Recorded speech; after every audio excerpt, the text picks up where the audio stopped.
Okay, so the hashtag message to feminists. I've been tagged by the Woolly Bumblebee and Sketchy White Dude, tagged with the hashtag.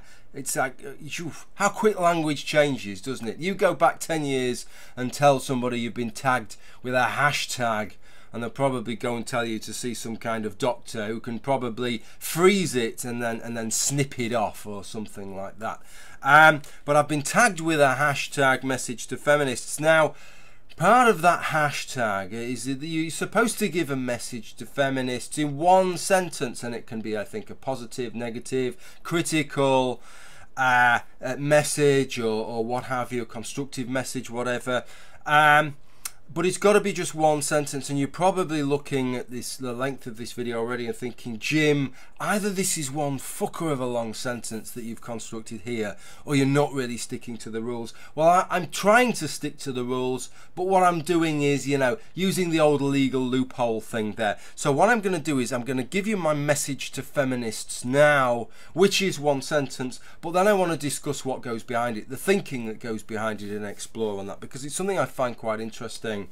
And something that I've nearly talked about a number of times but never actually done so. So this is a good venue to do it. So my message to feminists, my sentence message to feminists would be, if equality was achieved, and that's whether equality generally or in some specific area, would you actually recognise it? Or do you think you're so stuck in the mould of expectation of seeing inequality and looking for inequality that you just look on past it and you'd still regard things as unequal? So that would be my one sentence message to feminists, and I want to kind of explain where I am there. So I suppose before I get onto the more sober analysis, it kind of makes me think of the way we might ask a Christian looking forward to the second coming of Christ, would you actually recognise Christ if he was to return? After all, everybody who's ever claimed to be the second coming of Christ has either been locked up in a nutty home or shunned by everybody of the Christian faith, right, as being a charlatan and a fraud. And what could a real Jesus do to, especially nowadays where we're all so cynical and we've all been hoodwinked so many times and we know what's possible in terms of illusions? What could any real Jesus possibly do to convince anybody? So there's almost this scenario where if he was to return, nobody would accept that he'd returned, and it's probably the same thing. This is how I see it with a lot of things with regarding sociopolitics, with regarding feminists and anti-feminists and men's rights activists and everybody else, right, is that even if equality was to be achieved, would you actually be able to recognise it? Now, I want to draw on a piece of work that was conducted by Linda Babcock and George Lowenstein, who have both previously done work in this particular field. This was in 1997, this paper, and it's called Explaining Bargaining Impasse, the Role of Self-Serving Biases, because this is the thing that concerns me, this idea that we have these self-serving biases, which means that there's actually no point of equality where everybody is going to accept that things are actually equal. Now, one of the sort of underlying principles, and it doesn't matter whether it's agreements in terms of the legal system or in terms of economics or all these different systems, is that often things reach an impasse because of lack of information. And if only all parties had all the information, then they would all be able to make rational choices and be able to reach the optimal decision, or the decision that best fits and marries between the different parties. What these people are suggesting is that there's something slightly different going on. So let me read you a little one of the opening paragraphs to this. This paper identifies a different and relatively simple psychological mechanism as a major cause of bargaining impasse. That is a tendency for parties to arrive at judgments that reflect a self-serving bias to conflate what is fair with what benefits oneself. Okay, so this is the problem that they've identified here, and I've seen several other papers and different things that identify this, but one of the interesting things about this paper is that it gives you some examples, and some of those examples put across to some of the things that we're talking about. And bear in mind, in terms of something being self-serving, that could be on the level of an individual, it could be on the level of a group to which one belongs, or it could be on the level of an ideology or a perspective that one entertains either as an individual or as a group. Let me give you some of the examples here, and I'll try not to just bore you just by reading everything straight off the page, but it's quite interesting stuff. So this is what they say. Although psychologists debate the underlying cause of the self-serving bias, its existence is rarely questioned. The self-serving bias is evident in the above-average effect, whereby well over half of survey respondents typically rate themselves in the top 50% of drivers, ethics, managerial prowess, productivity, health, and a variety of desirable skills. It is also evident in the large body of research showing that people overestimate their own contribution to joint tasks. And then they talk about married couples and housework and what percentage of the housework people do. Then there's a really interesting example that they give next, which regards more of a group phenomena, which is really important if we're thinking about things like feminism and how people view that. The self-serving bias affects not only individuals' evaluations of themselves, but also of groups they're affiliated with. For example, in one early study, Hastorf and Cantrell examined individuals' judgments of penalties committed during a football game between Princeton and Dartmouth. I'm assuming this isn't proper football, this is some silly yank derivative there. Students at these schools viewed a film of the game and counted the number of penalties committed by both teams. Princeton students saw the Dartmouth team commit twice as many flagrant penalties and 3 times as many mild penalties as their own team. Dartmouth students, on the other hand, recorded an approximately equal number of penalties by both teams. While the truth probably lies somewhere in between, the researchers concluded that it was as if the two groups of students saw a different game. So we're starting to get to where I see the problem here, which is almost that whatever situation that you would have in society, there's never going to be this perfect point where people will see equality. And the key point here, perhaps a really depressing point, is that the claim isn't that this is just due to some lack of information, that there are statistics that are not available to both sides. It is that even if both sides are fully furnished with the data, that the problem still exists because these self-serving biases still exist. And as we'll see in the next example that I give, that where there's more than one example of what could reasonably be regarded as fairness, that's where the problems really kick in. And there are many, many situations where there's more than one model of fairness. So that is the kind of problem.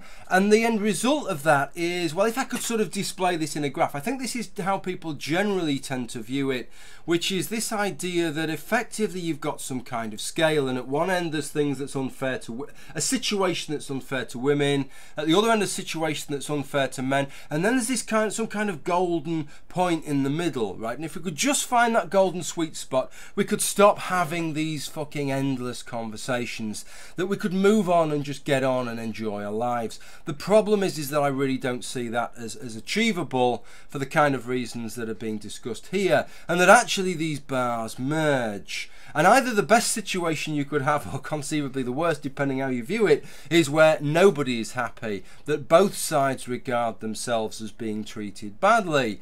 In fact, maybe that is when you know you're getting somewhere near the sweet spot, is when the level of complaints on both sides kind of marry.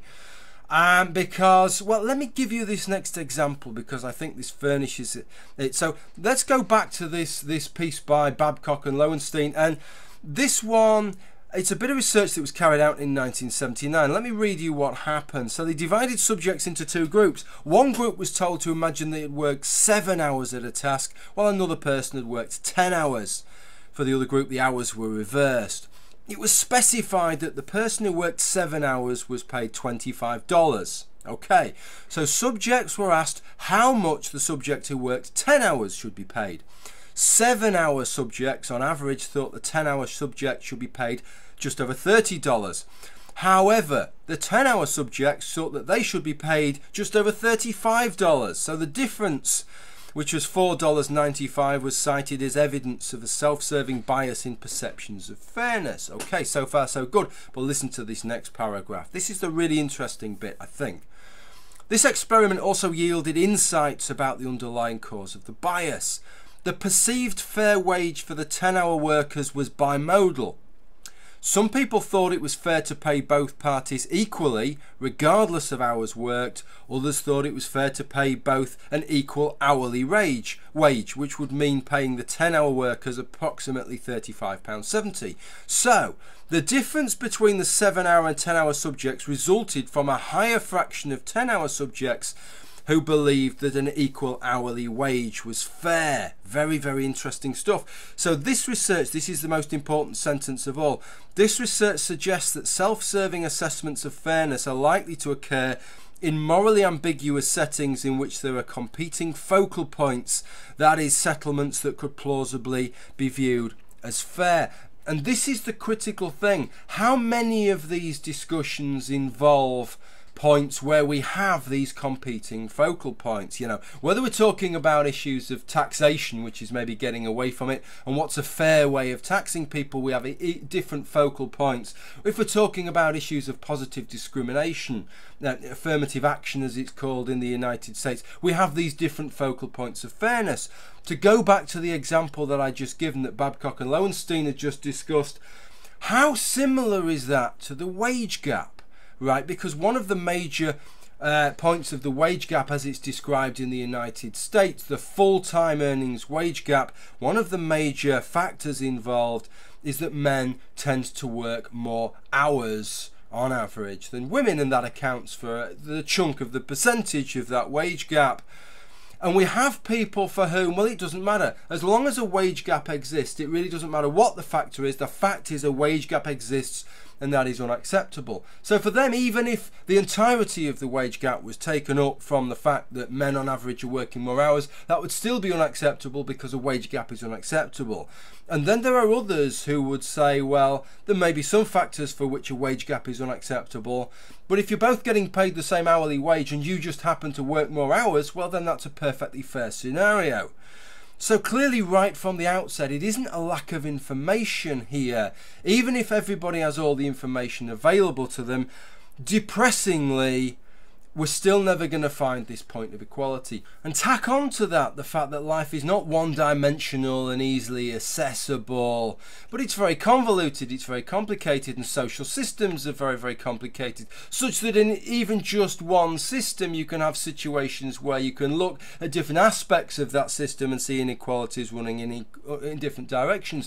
For example, take this headline, which was just from the 12th of May this year on The Guardian: UK universities gender gap is a national scandal. And we're used to hearing this, aren't we, of the scandal of the gender gap in universities with regard to STEM fields, science, technology, engineering and maths, these four fields where female students are underrepresented versus male students. But that isn't what this headline is actually about. What this headline is about is the fact that female students greatly outnumber male students in totality. In fact, almost in the UK, 100,000 more girls apply for university each year than boys apply for each university, and there are more fields of university study where girls outnumber boys than when boys outnumber girls, and that includes areas that are quite lucrative ones to work in, such as education and law. So on the one case we've got this example, and then at the other case we've got people saying, no, the real issue is STEM fields. That's the issues we need to be focusing on,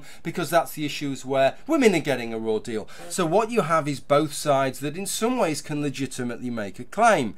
And can we really ever expect a situation where levels of representation are equal in every different field? Of course we can't. So I find the whole scenario really depressing to begin with. What I would suggest is, there's only really two things that I think that I would take from this. And the first is that I don't think we can get away from these self-serving biases. Of course, they're always going to exist. That's the nature of it. But let's try, and if at least we're aware of the fact that there are different models of fairness, and that perhaps the model of fairness that we're choosing in part because it suits our ends and because it suits our opinions and the groups that we belong to. And that's the first thing, and be aware of that when we're discussing fairness and when we're considering whether equality has been reached and whether we're happy at the point where things are. And the second thing is not to sacrifice our lives. I enjoy having these conversations, but I only enjoy having these conversations as a fraction of my existence. But I know some people seem to invest their entire fucking world in these things, presumably in the hope that if they can just deal with these issues of equality once and for all in their lifetime, or their lifetime and their children's lifetime, that it's worth it because future generations won't have to deal with them. That is naive and that is wrong. We will still be dealing with these issues in 100 years' time or 1,000 years' time, because as we saw on that little bar, there is no magical point upon which everybody's suddenly going to start agreeing. All there is a point in the middle where nobody's fucking happy. So my suggestion is, if you're interested in these subjects, by all means talk about them, but don't just talk about them. Go out there and enjoy yourself as well, because people will still be dealing with these things in 1,000 years' time. It isn't really worth sacrificing your happiness on the altar of trying to sort these issues out. Well, that's pretty much what I would have to say with that. Thanks for watching. Bye for now.